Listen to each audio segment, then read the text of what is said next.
Hello and welcome to another episode of Marketing in the Morning. BlackBoardSchools.net's Homeroom. Let's collaborate. Why not? Why not?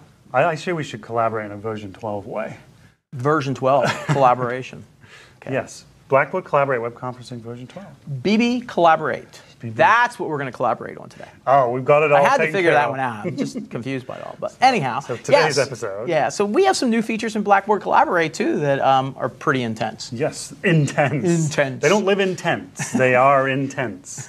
So we're going to split it two ways, right? Yeah. Talk about new features inside of Blackboard first, as far as creating. As far as the creating sessions, some new features that you can do. And then the new features inside the web conferencing tool Once you itself. get in the conference. Yes, exactly. Once you start to collaborate. Collaborate. There we go. So let's take a look at the first one here. Grading. So yeah, the very first one is the integration of grading. The integration of grading both for live entrance into the classroom and also to recorded sessions too. So Mark, let's go ahead and just create a session and show them where that's at. Okay, yeah, so I'm in a Blackboard course. I've just gone Tools, Blackboard Collaborate. I'm going to create session, and they've added a new section at the bottom of the first screen here, Integrate with Grade Center. Yeah. Now, one of the downsides to this is it's 100 points. Right. Straight out. You can't specify a point value or anything. However, maybe by the time you watch this episode, it could be updated so that you can actually specify a point value. Yeah, so let's be clear on that. You turn this on. Yes. Kid enters the session. Blackboard will give that student 100 points on a column in your grade center that it creates. Yeah, and it'll timestamp it. Yeah, timestamps it at the time they enter the session. Yeah. Recordings too. Right, live and recorded sessions. Yep. So what Mark's saying is, if you think 100 points is a lot, which I did, I was like, whoa, 100 points? Man, that's worth like 10 tests. It's like a semester. Yeah. So we did ask them to come up with an option to change that. They've said that's coming very soon. Yeah, so maybe by the time you watch this, it could be there. So we can check it out. See what you got. So I'm going to submit my session to create it. There we go. And then we can jump into the next new feature, right, which is guest link. Okay, so once my session is created, now you do get the guest link right away in the little receipt here at the top. Kind of cool. You can just copy and paste that real quick. Exactly. But in case you lose it, if you go down to the session you just created, hit the down arrow, right there is the guest link. Got to hover over there, remember, before you get the down arrow. Hover. And then right here in the blue, it gives you that link. Now you can take that link, copy it, paste it, email it, whatever you need to do. Put it on a website. Yeah. And this is a new feature from the back end because it used to be you had to go into the actual live session to get that guest link, and you could send that guest link to anywhere. This is great for bringing people in from the outside. Of I mean, if you're having a guest speaker and you want to preset things up, you can create the session at a certain time, send that link out to the person. It just gives you opportunities. To people without Blackboard accounts. So you don't necessarily want to send this to your students because they wouldn't get graded right when they come in. So keep those types of things in mind. Now, one of the other really cool features is you can actually add this to a content area. In the past, you can only have a link to Blackboard Collaborate where all your sessions live within your course. You couldn't actually create it that they click on it and go right into a live session. You couldn't have a kid go into Unit 1, Lesson 1 and click a link to a Collaborate session. Now you can. And there's two ways to do this. You can actually go to the session area and you can actually say add content item. And before you could only add it to the top tier, but now you can actually add it at a lesson level, folder level, any level you want within your course. Gives you a lot of cool flexibilities there. Pretty cool. Other way is you can go to the lesson itself.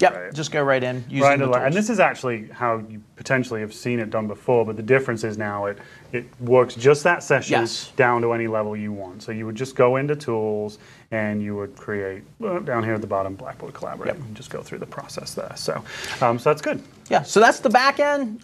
Let's actually go live into a classroom and show you some of the really cool new features. Here we're in a session. That was quick, right? Yeah, one thing that we probably are not going to be able to show you because it's a little tough is echo cancellation, which is probably the largest feature. Well, I don't hear any echo. I don't hear anything. So it must work. Because we're both in the same room, it's not going to work. But you don't need headsets and mics anymore if you don't want. No, you can use your internal mic. You're not going to get that reverberation back and forth between feedback. Yeah, all that feedback. The feedback. So that's probably the largest new feature that I think is great about this. Yeah. Mark, want to talk a little bit about the inline chat? Yeah, so the inline chat is a way for you to more easily see what students primarily are private messaging you in Blackboard. And there's a key to this one that you need to turn it on. So you come into a session, you hit this little menu button in the top right-hand corner of the chat window, and turn on Show My Private Chats in Room tab. The cool thing is you only have to do that once. It will then remember that for every Collaborate session you do from then on. Now, you may already be aware that when a student messages you privately in a Collaborate session, you get a tab. Just like Blackboard IM. Exactly. If you've used that before, it basically works the same way. Yeah. So the issue there is, let's say 20 students private message you, you have 20 tabs, and student number 18 sends you a message. All those tabs have disappeared, you can't necessarily see them. The difference now is if you look, when Mark messages me, in addition to it showing up in the tab, it also shows in the room chat area too. Yeah. And if you click the little orange link there, it takes you to that tab. Right to that tab. Yep. So that's a cool new feature. It's probably like a highly requested feature. Yeah, it was because the room is so small. Yeah, exactly. In reasons. BBIM, you can make it as big as you want. Yeah.